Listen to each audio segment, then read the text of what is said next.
On YouTube, there's a bunch of videos teaching you how to make a Discord server or how to grow your Discord server, but what is it really like to have a big Discord server? So I'm going to tell you the tips and tricks I learned while growing my Discord server up to 100,000 members, but I'm also going to reveal a secret that not a lot of people are going to tell you because you really might not want to hear it. Now first, I'm going to be honest, your Discord server sucks. Most of you have a Discord server that's community gaming, chill, fun, social hangout, server 1532. Yeah, this is the most generic garbage I've ever seen, and in fact, if you go on Discord, which is still an awful website, if you look for the community tag, there are 184,000 Discord servers that are all trying to do the same garbage that you're trying to do. Statistically speaking, you have zero chance of actually growing your server. Now the thing is that's not actually a bad thing, because you need to ask yourself, what is the point of you having a Discord server? Is it to have fun, or is it to grow your Discord server? Now, if it's to grow your Discord server, business course 101 stock footage for a second, to grow your Discord server to be massive big epicness 5,000, you need to target a niche. What does that mean in common sense normal people talk? When you make a Discord server, make something that is unique. No one wants to join a random community server. Make something that's about your hobby, like crochet, for example. You can see just by a pure statistics standpoint, there's 92 servers on Discord. You are more likely to stand out and have people join your server if it's something unique. And if it's a hobby that you really like, you're gonna find people that are just like you that like the same hobby, which is gonna be a lot more fun. And if you really like your hobby, you should take a look at this video's sponsor, Displate. Displates are metal posters that you hang up using magnets. Put the sticker on the wall, stick the magnet on, and put on your shiny new displate. It's that easy. And when you have a midlife crisis because your wife divorced you, you can swap out your displates because they're magnets, my guy. Now you're thinking, no text-to-speech. Why did you talk about hobbies when you're just showing me these banging landscape displates? And if you said that, I'm disappointed in you. This is artwork from Destiny 1 and 2, my favorite games back when I didn't have a job and I could play a game that is equivalent to a full-time job. But if you have a different hobby that is maybe healthier, Displate has over 2 million designs on their website you can choose from. From officially licensed designs like Star Wars, Warhammer, or Call of Duty, all the way up to independent artists with their own designs. And when you pick a design that you like, and one that your mother would accept hanging up in your room, you can pick to have a glossy or a matte finish. But Displate also has a texture finish, which adds this 3D texture to your Displate with mixtures of matte and gloss. And this bad boy I'm showing you, I hung up in the bathroom as a divine incantation of preventing IBS. So check out Displate by using my link displate.com/notext, or use my code notext for up to 37% off your order. And when you pull the trigger and get a Displate, that bad boy is going to be at your doorstep in 4 to 5 business days. Thank you, Displate, for sponsoring this video, and let's get back to those juicy Discord server tips. But if you're someone that has a hobby server, or maybe you're one of those brain-rotted individuals that have a community server, regardless of your situation, you're probably going to ask me, how do I grow my Discord server? Great question. Don't use advertising servers. I don't know what's in the water, maybe microplastics or something, but people try going on websites or servers for advertising only. Now, if you go on an advertising server,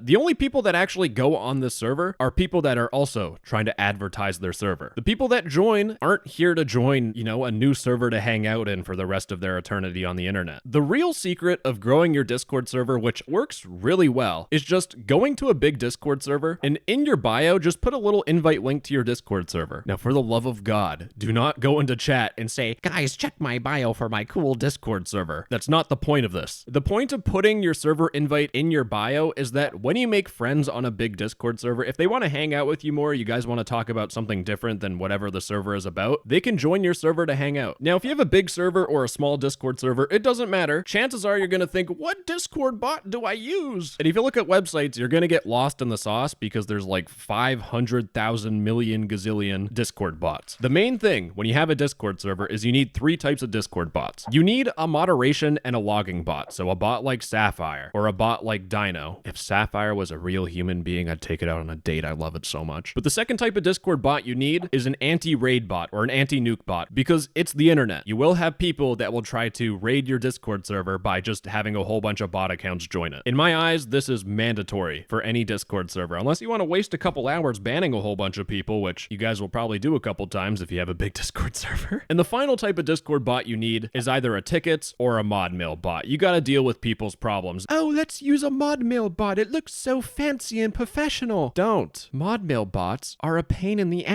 and they're complicated. It's very much a preference thing, but in my opinion, tickets bots are just, people understand how they work, and they're a lot simpler to use. If you want to get fancy with your tickets bot, you can use a ticket bot that actually works with threads, which in my opinion is a lot better than those ticket bots that make a whole bunch of channels, because you don't have to delete those ticket channels. And if you don't delete anything, you don't have to have a massive list of channels that are just flooding everything. And if you want to know what fun Discord bot to use, just pick something that's fun. You don't overthink it. Now, pro tip number 39 from me. We're talking about Discord bots. You're probably asking, what about custom Discord bots? Now, most people don't need a custom Discord bot. If you want something like this, where it looks like a bot is sending your rules in this fancy format, you can use a webhook. There's probably a tutorial on YouTube that will give you some fancy, cutesy looking webhook design, server design. Custom Discord bots are a waste of your time until your server gets like 20,000 members, because then things start to make a little bit more sense. But you'll notice my Discord chat has been just straight scrolling. People are spamming the chat, and we have a slow mode of 6 seconds. But as people fall asleep, activity changes, and sometimes the chat isn't as hectic as it is. And do you want to know what's annoying? When you're trying to talk to someone in a dead Discord server and the slow mode is 6 seconds. And that's why I have a custom bot, and I don't know why other Discord bots aren't doing this, but we have a custom bot that will automatically change the slow mode depending on activity in the channel. So if not a lot of people are talking, we have our default slow mode of 2 seconds. But if general chat is being spammed with a whole bunch of messages, then the slow mode will change to 6 seconds. You can see how this is very useful. But let's get to our first headache of owning a big Discord server, because yes, it's not all sunshine and roses, and it has to do with bots. Because here's the thing, when you have a big Discord server, you are a prime target for people trying to blow up your Discord server. There's something called Discord nuking bots, where if you add a Discord bot to your server, it will just delete all your channels, rename everything. It's horrible. And the people that usually send you this are the kids that grief in your friend-only Minecraft server. Yes, he's your friend, and yes, he's ruining your Minecraft server. Why? Absent father figure or something. So always make sure to use Discord bots that you can actually trust, which would be fantastic advice. But the reality of owning a big Discord server is that even if you use very popular bots, you can still be a target for exploits. Because a couple of days ago, mass panic broke out in the Deadlock official Discord, a Valve game that's coming out that I want to play, but I'm not invited to. Because what happened is someone exploited good old Carlbot. But Carlbot had a little bit of an exploit that allowed anyone to send any message on any server that has Carlbot. And people used it to make fake announcements that the game is shutting down for good. Just keep in mind that every single big Discord bot, there is a possibility that they will just blow up your server because someone found an exploit to them. So that's a headache that is just sitting rent-free in your mind. For me, it wasn't even rent-free because someone did try it on my server. Now, these are extremely uncommon, but there is a very common exploit that I'm just putting the word out there so people understand it more. But anytime you add a Discord bot, make sure to go through every single one of its commands. Dino, for example, by default has all of the commands enabled, and the issue is that there's a command called roll. A lot of people, when they set up Dino, they'll put Dino at the very top of the roll list. But if you don't pay attention to your commands and your permissions, someone could use this roll command to give themselves any role that's underneath Dino, and that is your admin role, your moderator, your trial mod role. So always make sure to just pay attention. This is something you have to audit your security once in a while. Now, ladies and gentlemen, buckle in your seatbelts because I'm about to rock your world as much as my world was rocked when I learned that Hannah Montana was Miley Cyrus. But if your Discord server does not use Discord's AUTOMOD, you're missing out completely. Now, a lot of you might think this feature is absolute hot garbage, and that's because it is if you don't know how to use it. But what you can do is you can create custom blocked words, and this is very important because what it allows you to do is set up what words you want allowed on your server. But a quick 10-second on how this AUTOMOD filter works. Basically, you can block whole words. You can block words that start with dog because the star basically means any letters after. So this could block doggy. You can put a star at the beginning to block any words that end with dog, and you can put a star at the beginning and end of a word to block any word that contains dog in the middle of it. Yes, it will take some time learning how to use this. And if you're a pro gamer, you could also use regex, which is even more powerful. And the reason why people might not like this feature is because they'll just say, okay, this is too complicated. Let me block commonly flagged words. Don't you even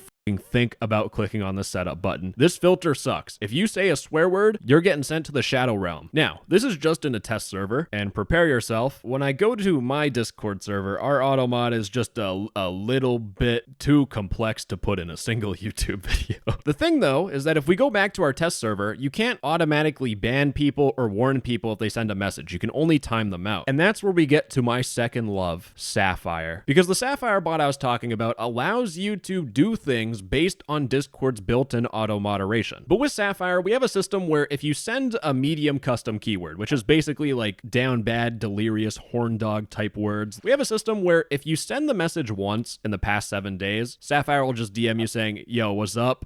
We don't allow people to be down bad in my server. It's a Discord server, not a dating server. But if people send 2 messages, they don't listen to the warning, then we give them a nice little official warning. And if they don't listen and they send a message again, they get a mute for 3 days. Gives them enough time to get themselves sorted. And if they're just too dumb and they don't get the memo, then we just remove them off the server with a nice cute little ban. You probably just got your mind blown that you can do all this stuff, and that's why AUTOMOD is good, because when we first started, this is just complete bogus. But when you pair it with Sapphire and you do stuff like this, it's actually really, really fucking cool. So let's move on to server boosting and level rewards, because when you have a big Discord server, it is completely opposite of what you think. But when you have a small Discord server, if someone boosts your server, you give them everything so that you can build your way up to that custom invite link. You give them embed perms, custom role, custom colors, ship them a body pillow. You need those server boosts. But when you have a massive Discord server with 260 boosts, that's way too much. It's the complete opposite with server boosters. If you give server boosters everything, you will have people that will boost your server so they can send images, and they'll send an image of, my god, the foot-long Sonic hot dog, but attached to a man. So with a big Discord server, you gotta be a little less Ellen DeGeneres. In our case, when people boost our server, they get a couple things. The main thing is that they get 2 times XP. They get the COD double XP weekend every single day for every message they send. You know when you're venting about your horrible home life or how your girlfriend just died and Me6 tells you that you leveled up? We're talking about those. But in a small server, you use those XP bots to give people cool prizes for being active. So if they get level 5, you might give them their own little emote, or you give them a custom role at a certain level. It's used as a positive reinforcement technique. On a big Discord server, it's called filtering out the morons. Because if you look at any big Discord server, you'll notice that you really can't do anything until you get level 5, 10, or 25. For example, if you want to send a photo in our general channel, you need to be level 25. So XP bots and level rewards are used as a moderation tool, not as a tool to encourage engagement. And speaking of engagement, if you're one of those people that look into your Discord stats and you dig deep into it and you're wondering about, oh, I got low retention, low chatters, low engagement, chat must be active, what about my competitors? Do yourself a favor and just chill the f out. Look at my server. We ain't doing that good in terms of analytics. Do I care? No. The whole point of having a server is to have fun, if you can. Oh no, I'm starting to reveal that big secret. Now, I was talking to my girlfriend ChatGPT about this video idea, and she told me that I should talk about monetization with Discord servers. And I guess I should spill the beans. How much money do I make with my Discord server? $0. And I have probably spent over 200 hours dealing with it. And here's the thing, Discord does tell you can earn money on don't monetize your Discord server for 2 very simple reasons. One of them, the amount of money you'll make on your Discord server is nothing compared to having an actual job. Like, you will probably spend 100 hours before you see your first $5. And the second thing is that, you know what they say, if you try making money out of your hobby just turns into a job and you don't enjoy it. But despite that common sense, there are people that will try to do some what the fuck?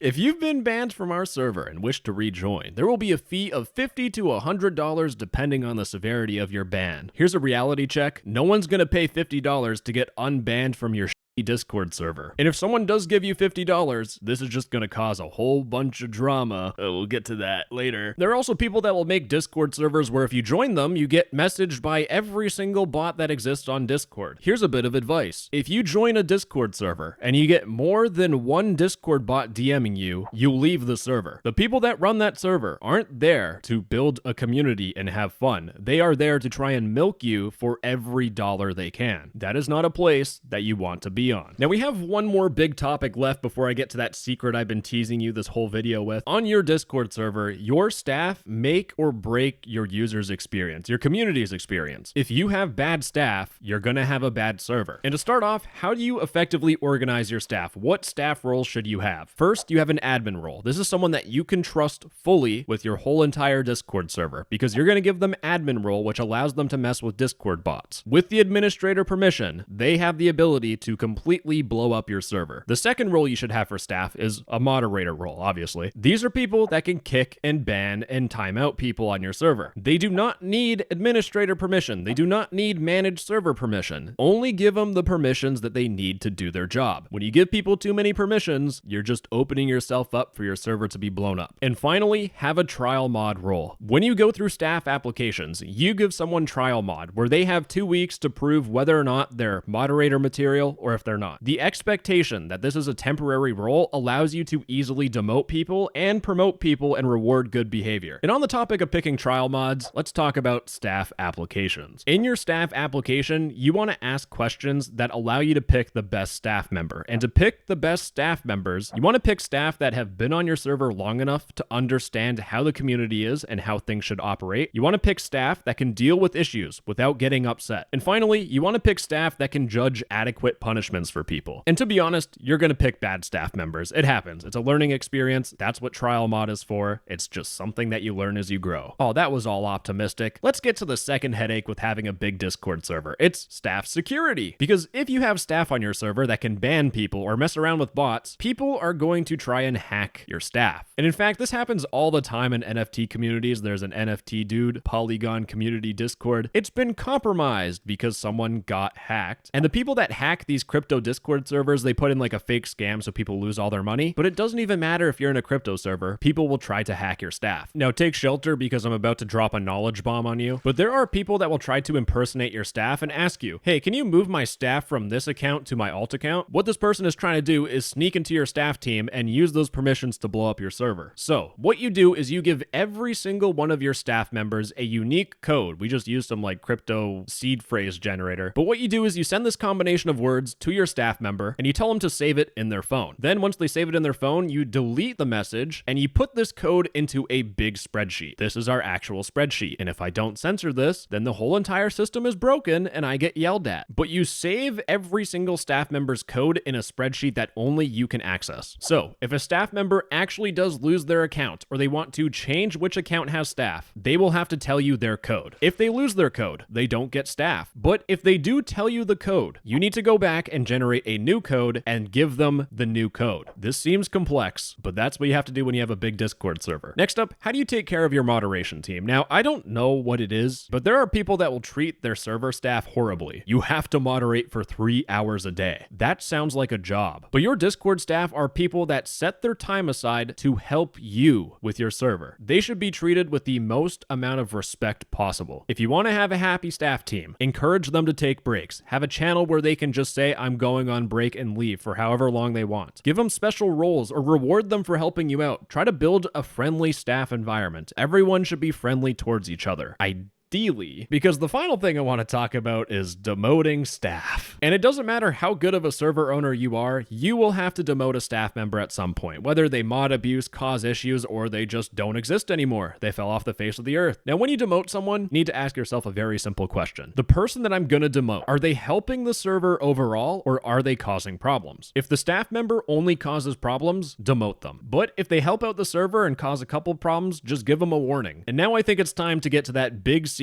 I've been teasing you with for this whole entire video. The most enjoyable time I have ever had owning a Discord server is when my server had 3,000 members. Once it went past 3,000 members, it started getting a little bit more problematic to deal with, and I'm at 100,000 right now. The reality is that you don't want a big Discord server. And I know people are gonna think this is crazy or they're gonna argue about it in the comments, but when you have a small Discord server, people act like friends to everyone. You could talk to people about whatever, you could crack maybe some edgy jokes that aren't super acceptable, but when it comes to a big Discord server, it is like high school all over again. And I can explain why with two big things. One, the rules channel, a complete 180, but holy there's a reason why every big Discord server has like paragraphs of rules. And it's because in a big Discord server, you'll have people that try to push the rules. They push the boundaries a little bit, which then just leads to people pushing each other's boundaries, trying to one up each other. And then it gets to a point where someone's DMing me saying, technically the rules did not specifically say I can't send a GIF of a naked dude playing basketball. So you have people just being little